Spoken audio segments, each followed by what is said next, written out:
little bit here. Extreme tension.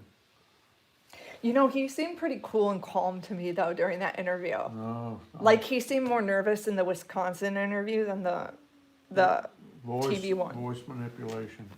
Okay, guys, so you're just joining in. Sorry, we've had to break this down into 3 series because TJ's a busy guy. He gets phone calls, and we want to keep those phone calls private. So we did a voice analysis on Chris Watts' prison interview earlier, and then we did a analysis on that TV interview he did with Denver 7. Remember when he lied on camera saying he wanted everybody to come home and all of that. So we ran that through the voice analysis. You can learn more about that on TJ's website, and we're going to have a video that explains it in a little more detail. While he's gathering that, this is some information on it. This will be linked in the chat, so you guys can go check all the details out later. But this is a system that TJ has access to, and he's worked with a lot of people on a lot of cases using this. So I thought, why don't we listen to the Chris Watts audio? So we did run the Denver 7 interview. And if you were watching earlier, you probably saw a lot of jumping on the screen compared to when we were looking at the audio of the prison interview. Because in this interview with Denver 7, we know he was lying. So this is quite interesting to dive into here. Okay, so what we got here with the interview, and we're going back and we're gonna look. I just went through and pulled information up. And there's a lot of voice manipulation, which means he's trying to overpower the, speaking of another car. LexisNexis, I don't need that. All right. What he's trying to do in his talking, I'm picking up a lot of voice manipulation. So basically what he's trying to do is convince who he's talking to that it's the truth, which is really not the truth on the voice manipulations. And there's a lot of high anticipation in his test. Let me zoom in on this too. Not too many low risk in here, which means he's telling the truth. There's a lot of what he's talking about is not true. So when he's kind of talking about the girls and their personality, that could be accurate, low risk. A lot of excitement. As you can see, a lot of inaccuracies. Medium risk, and another inaccuracy with a question mark. When he said, I just want them to come home. Yep. I remember inaccuracy came up. A lot of inaccuracies in this conversation. A lot of high tension, high anticipation, high tension. And when we were looking at the last video, you could see that he was telling the truth. Yeah. A lot of low risk. And as you can see in this interview, it's completely different. I love very the little low comparison. risk, and a lot of voice manipulations, a lot of excitement, medium risk, high anticipation. P1, which are extreme tension, where you see the P1 coming up next to it, that's extreme tension. So anybody that's that tense and having a conversation, there's issues with their conversation. Not too many low risk where he's telling the truth. A lot of extreme tension there. High risk again. Not sure. Voice manipulation. Not sure. Not sure. High anticipation again. Voice manipulation. A low risk will pop up every now and then, and maybe when he's breathing. But or he's saying the girls' names or something like that. That's something he's sure of is why it's coming up low risk.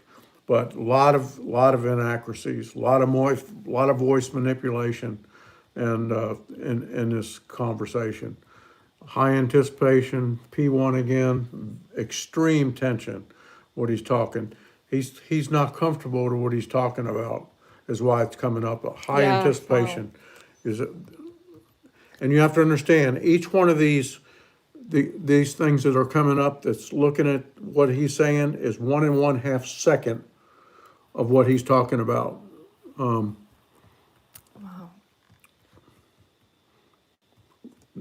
Another high anticipation, stress, not sure.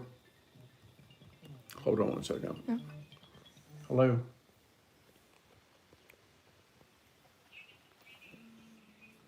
Okay, I'm good. Again, a lot of stress, not too much low risk, high anticipation, extremely tense.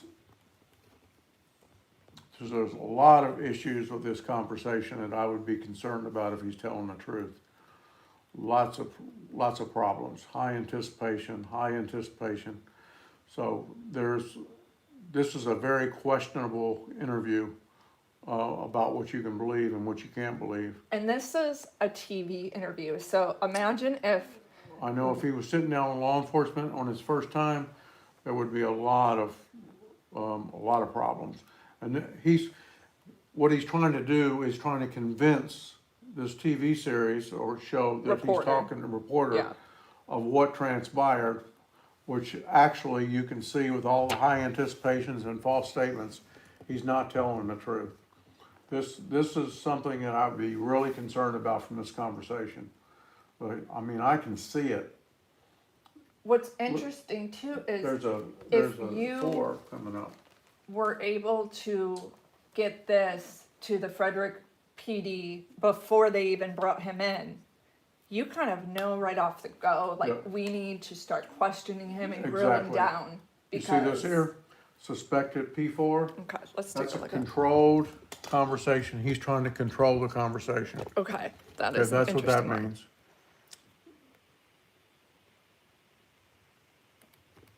And I think the cool thing is we can go High back. anticipation, voice manipulation again. When you see the voice manipulation, that's a false statement. Okay, All this, you can see all the false statements coming up.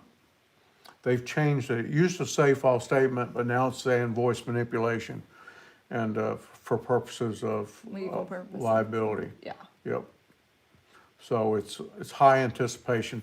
And you have to understand, this is not something that can be used in a court no more than a polygraph, right, but it's a focus tool for law enforcement, okay? To focus in about what somebody's talking about. If law enforcement say this, they would probably arrest him.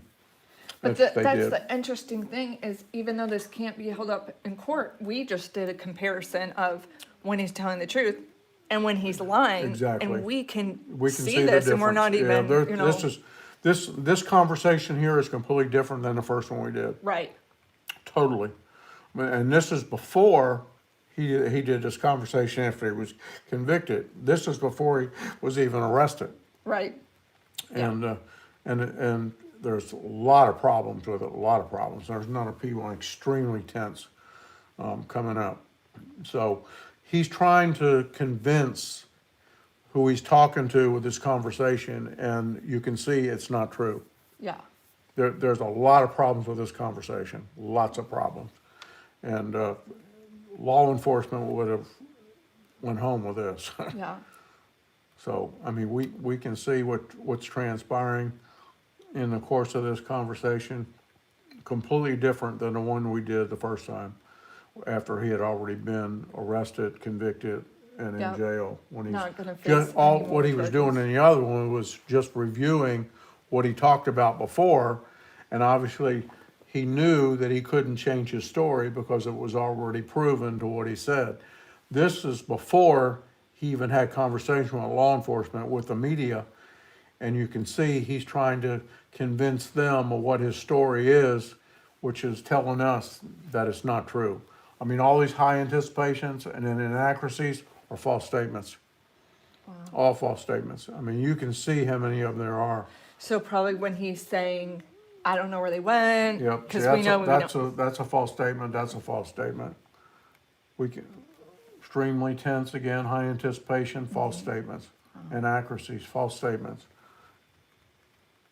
I mean, you can see it. high tension, not sure, then it goes into high anticipation, low risk, and that's probably when he was just changing off on something, not sure. And again, high risk, high anticipation. So this is not a good conversation for him. I mean, he trying to convince them what he thinks this story should be, which is not the truth. I mean, all the way through, high anticipation, not sure. I mean, look at this, high anticipation, not sure, high anticipation, not sure, high anticipation. Yeah. So all that's false.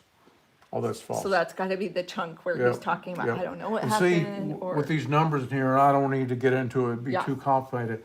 But I can go in and see with these numbers on these high anticipations and low risk and all, what it means. Mm-hmm. And, so, and how extreme it is. Yeah, So, but this is again, a focus tool for law enforcement. And it can't be used in court, but it'll get you to where it is to ask the right questions to get the right answers. And to find out whether you're gonna charge somebody with a crime or not charge somebody with a crime. I used this when I was in internal affairs on police officers. When there was an issue came up, and I can see, I'll give you an example, I had 2 police officers that we interviewed were tipping drug dealers off. I arrested both of them, and they're in prison now. Right off of this, Wow. because I could tell that they weren't telling the truth. well, there you have it, you guys. Hello. Please check out TJ's website to learn more about it. We are gonna be putting together another video that explains all of this. This is just a little 3-part series. And also, I will be doing an updated post. We're gonna get TJ's YouTube page set up so he can go live with you guys and chat, take all of your questions, and we will be doing another one soon. There's some other cases that many of you are eager to learn about, to run through the analysis. And we will do that, but we just want to make sure that we are doing this legally and not, saying someone did something when they didn't do it. The reason we use the Chris Watts as an example is because he is behind bars, he has confessed to this, and it is a great way to show when he's low risk, telling the truth, and high risk. So thank you guys for joining me, and I'll see you in the next video.